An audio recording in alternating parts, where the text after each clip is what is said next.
لہٰذا آج کی ڈیبیٹ میں میں ایک بھی ایویڈنس کسی بھی مذہبی اسکرپچر سے نہیں دوں گا. اب بچتا ہے ایک ہی اسٹینڈرڈ، اور وہ اسٹینڈرڈ ہے عقل، لاجک، ریزننگ. اور یہی وہ اسٹینڈرڈ ہے جس کے تحت گاڈ کی ایگزسٹنس کو ثابت کیا جائے گا یا گاڈ کی ایگزسٹنس کو ڈینائی کیا جائے گا. السلام علیکم ورحمۃ اللہ وبرکاتہ. ابھی آپ نے شمائل ندوی صاحب کو سنا جس میں وہ جاوید اختر صاحب سے ڈیبیٹ کر رہے ہیں، اور شروعات میں ہی انہوں نے یہ بات کہی کہ میں جو بھی ڈیبیٹ کروں گا کسی بھی مذہبی اسکرپچر سے جواب نہیں دوں گا. تو میں یہ بات کہنا چاہوں گا کہ صحیح بات ہے، کسی مذہبی اسکرپچر سے جواب نہیں دینا چاہیے، لیکن ہم قرآن کو چھوڑ نہیں سکتے. قرآن سے ہم کو جواب دینا ہی پڑے گا،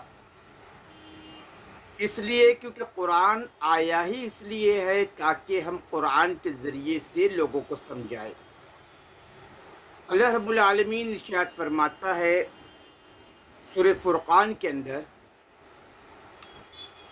فَلَا تُطِعِ الْكَافِرِينَ وَجَاهِدْهُمْ بِهِ جِهَادًا كَبِيرًا، کہ اے نبی تم قرآن کے ذریعے سے بڑا جہاد کرو. اور اللہ رب العالمین فرماتا ہے شہر رمضان الذی انزل فیہ القرآن ھدی للناس وبینات من الھدی والفرقان، کہ رمضان کا وہ مہینہ ہے جس میں یہ قرآن نازل ہوا ہے، جس میں حق اور باطل کی تمیز کی نشانیاں ہیں. اور نبی کریم صلی اللہ علیہ وسلم نے جب بھی دعوت دی ہے تو وہ قرآن کے ذریعے سے ہی دی ہے. آپ دیکھیے کہ یہودیوں کو یا اہل کتاب کو جب آپ صلی اللہ علیہ وسلم نے خط لکھا اور اسلام کی دعوت دی تو کیا کہا؟ قُلْ يَا أَهْلَ الْكِتَابِ تَعَالَوْا إِلَىٰ كَلِمَةٍ سَوَاءٍ بَيْنَنَا وَبَيْنَكُمْ أَلَّا نَعْبُدَ إِلَّا اللَّهَ وَلَا نُشْرِكَ بِهِ شَيْئًا وَلَا يَتَّخِذَ بَعْضُنَا بَعْضًا أَرْبَابًا مِّن دُونِ اللَّهِ فَإِن تَوَلَّوْا فَقُولُوا اشْهَدُوا بِأَنَّا مُسْلِمُونَ. کہ آؤ ایسی انصاف والی باتوں کی طرف جو تم میں اور ہم میں برابر ہے، کہ ایک اللہ کی عبادت کرے، اللہ کا کسی کو شریک نہ بنائے.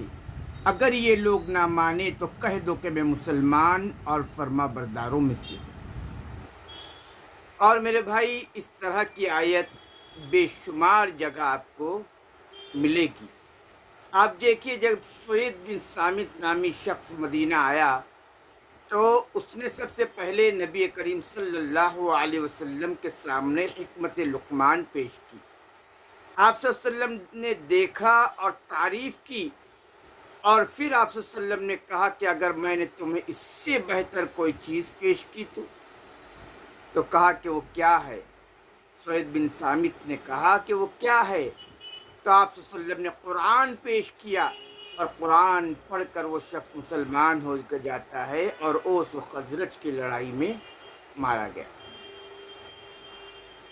تو میرے بھائی قرآن جو ہے ھدی للناس ہے. ہم کسی کو بھی سمجھانے کے لیے قرآن کا دامن نہیں چھوڑ سکتے، قرآن کو بالکل بھی چھوڑ نہیں سکتے، کیونکہ نبی کریم صلی اللہ علیہ وسلم قیامت کے دن پکڑ کریں گے اپنی امت کی اور کہیں گے کہ یہ وہ لوگ ہیں جن لوگوں نے اس قرآن کو چھوڑ رکھا تھا. اسی لیے ہم جب دعوت دیں گے تو قرآن سے دیں گے. ڈاکٹر مورس بکیل جب مسلمان ہوتے ہیں تو ایک عرب سے ملاقات ہوتی ہے مسلمان ہونے سے پہلے، کیونکہ انہوں نے فرعون کی لاش کو تلاش کیا تھا.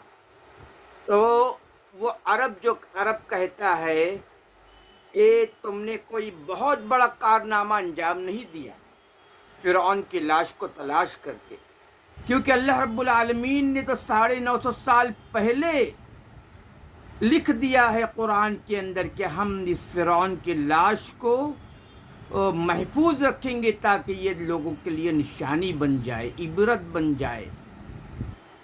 تو یہ دیکھ کر ڈاکٹر مورس بکیل نے قرآن کا ترجمہ پڑھا اور اتنے متاثر ہوئے کہ 50 سال کی عمر میں انہوں نے قرآن کو سمجھنے کے لیے عربی زبان سیکھی۔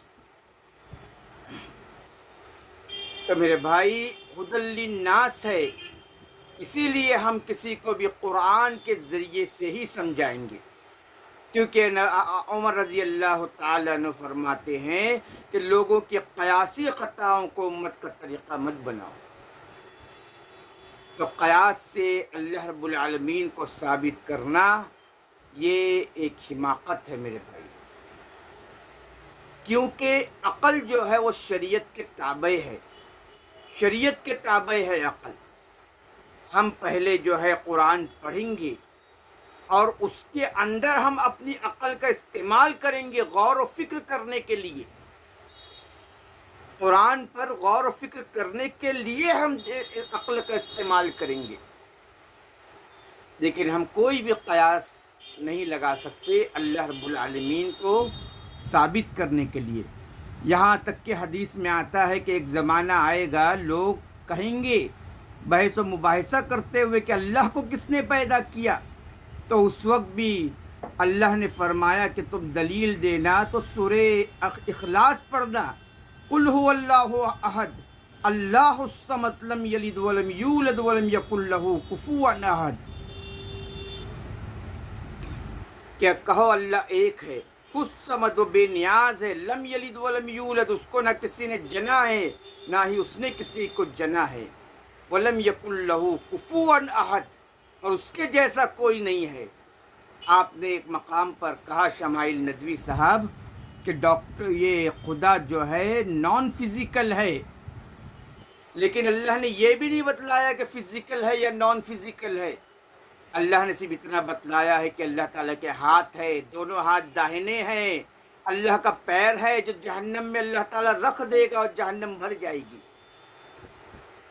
تو پھر اللہ کے تعلق سے یا اللہ کے جسم کے تعلق سے نہ ہم فزیکل کہیں گے نہ نان فزیکل کہیں گے، ہم صرف اس پر ایمان لائیں گے جو باتیں اللہ تعالیٰ نے ہمیں بتلا دی ہے، اس کے آگے پیچھے ہم کوئی بھی قیاس نہیں لگا سکتے۔ اور جب کوئی یہ سوال کرے کہ اللہ کو کس نے پیدا کیا، تو سورہ اخلاص پڑھنے کے بعد اپنے بائیں طرف 3 بار تھتکارو اور لاحول پڑھو، جیسا کہ شیطان کو بھگانے کے لیے پڑھا جاتا ہے۔ اللہ تعالی ہم سب کو ہدایت دے، آمین یا رب العالمین۔